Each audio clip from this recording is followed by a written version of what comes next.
Nah kakaraeun teu nguseup biasana geus sok riweuh pang nyeriweuhna geuning.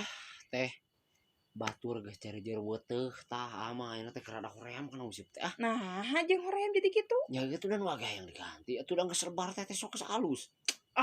Mah hirup teh nih paranan pisan sagala mah Lain atuh kok Pak. turut mending teuing jadi Iya jelema iya teh. mah lain ku paraseman lain kitu teh.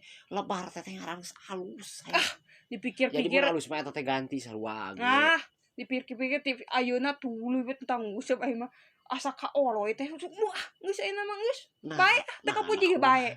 Geus mung nah geus alus ieu.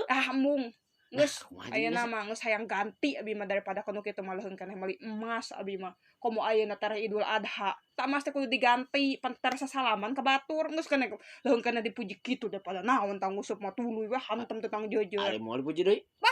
Kajeun keneh meuli emas abi mah engke tara Idul Adha dari Ari sasalaman pan kudu aya nu anyar. ari moal nguseup deui. Heeh, geus itu kajeun keneh eta naon teh jual deui jujur teh. Kacau Geus atuh. ulah. Tadina kacau ah.